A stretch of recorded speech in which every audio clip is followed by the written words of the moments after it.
Bismillahirrahmanirrahim. Assalamualaikum warahmatullahi wabarakatuh. Perkenalkan, nama saya Muhammad Yoris Cipadilla dengan NIM 123705576 dari kelas B Teknik Informatika semester 1. Pada kesempatan kali ini, saya akan mencoba mengeksplorasi salah satu layanan cloud service, yaitu GCP atau Google Cloud Platform.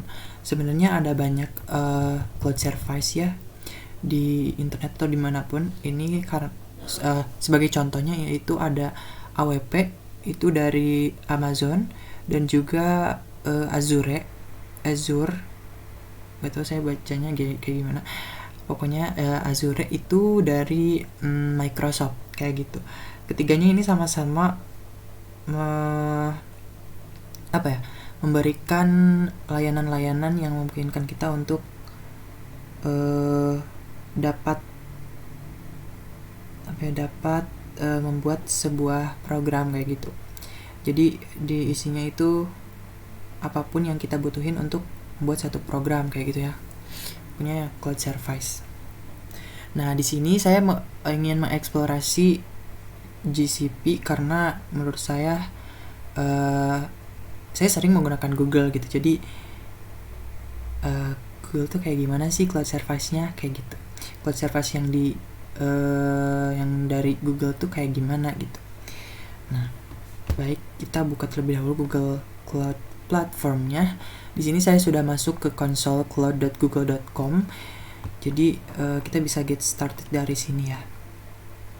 Oke, di sini juga ada select a project. Nah, sebagai informasi dulu bahwasanya Google Cloud Platform atau GCP ini merupakan sebuah platform ya, tentu saja platform cloud computing atau komputasi awan, dimana di dalamnya ini menyediakan hampir semua yang kita butuhin buat membuat sebuah program atau ya program gitu, baik itu aplikasi, sistem maupun software yang berbasis internetnya ini yang modern dan juga scalable kayak gitu. Lanjut.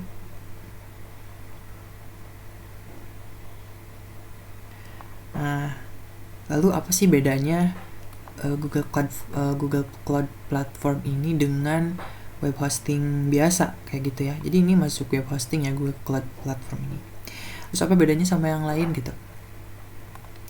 Jadi nih ya, ini tuh bisa digambar dengan, bisa dianalogikan sebagai restoran dan juga pasar. Jadi kalau restoran ini kan kita analogikan bahwasanya layanan web hosting itu adalah warung makan atau restoran.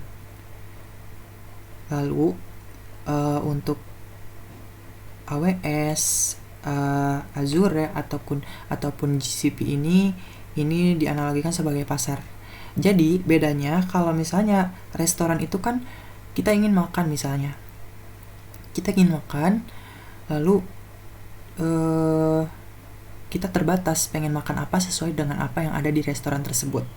Begitu pula dengan layanan web hosting, jadi ya terbatas gitu di dalamnya itu.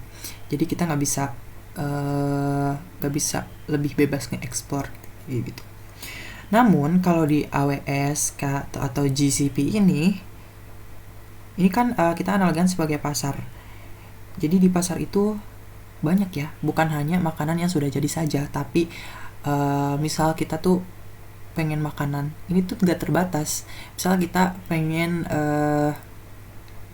ayam geprek, itu kan misal di pasar tuh gak ada, tapi bahan-bahannya ada, jadi kita bisa bikin sendiri kayak gitu.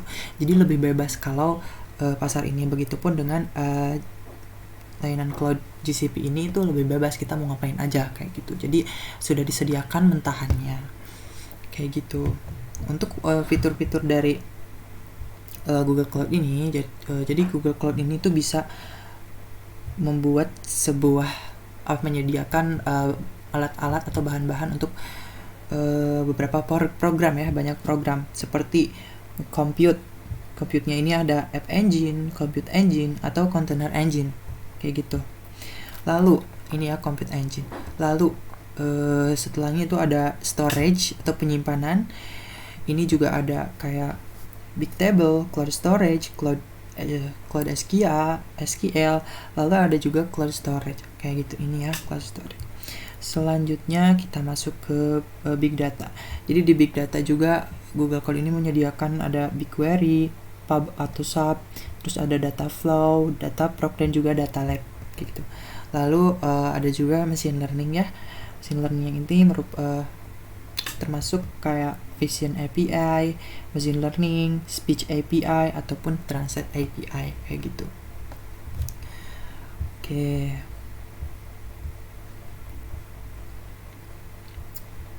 Nah, di sini ada Compute Engine. Ini mesin komputasi ya. Scalable High Performance Virtual Machines. Nah, Compute Engine ini menawarkan kemampuan komputasi mesin virtual yang dapat terukur dan fleksibel dalam cloud dengan opsi untuk menggunakan CPU, GPU, ataupun cloud TPU tertentu. Kita dapat menggunakan Compute Engine ini untuk membacakan persoalan-persoalan pemrosesan dan analitis skala besar pada komputasi, penyimpanan, dan infrastruktur jaringan dari Google tentu saja ya. Lalu di sini juga ada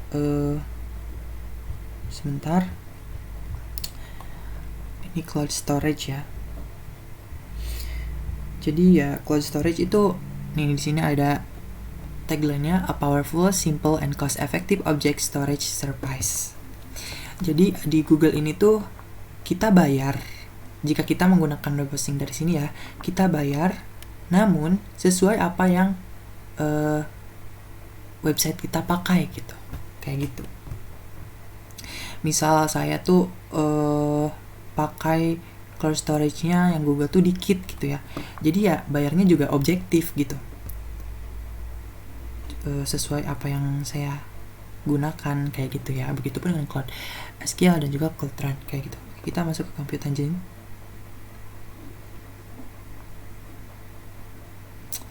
Oke, itu di sini ada banyak ya, machine image, salt tenant, instance templates, dan yang lainnya, snapshots, ini yang storage, instance group, VM manager.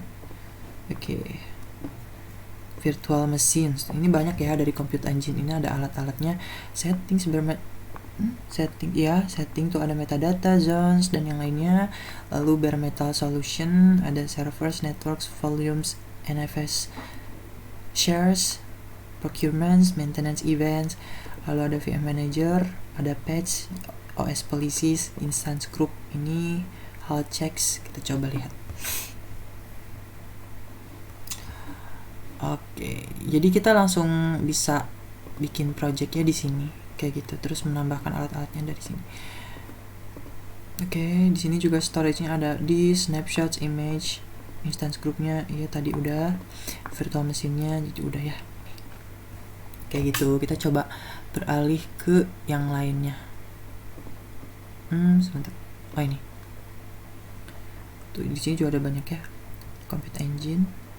Jadi selain yang tadi saya jelaskan, ada juga banyak APIs and services, terus billing, IAM and admin, marketplace, kayak gitu. Jadi kita kalau misalnya mau bikin program marketplace, kita bisa bikin yang di sini kayak gitu ya. Oke, kita coba lihat terlebih dahulu. Nah, tuh di sini ada fitur-fiturnya apapun. Maps mungkin kalau virtual machine-nya bisa pakai ini, Google Cloud Platform ini, oh ya, Compute Engine, App Engine, Kubernetes Engine, Cloud Storage, dan yang lainnya kayak gitu. Terus ini Cloud Run, SQL, security, ada banyak. Nah,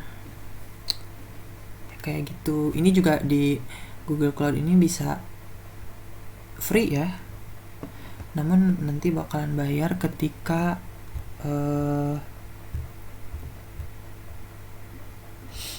bayar tuh nanti sesuai pemakaiannya. Namun kalau gratis itu, kalau pemakaiannya tuh per bulan masih di batas free tier gitu. Jadi nanti ada batasannya untuk free itu apa saja, dan kalau bayar itu nanti fiturnya yang dipakai itu di atas yang free. Kayak gitu.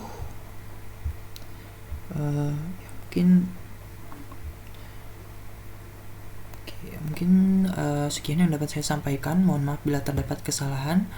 Terima kasih. Wabillahi taufiq wal hidayah. Wassalamualaikum warahmatullahi wabarakatuh.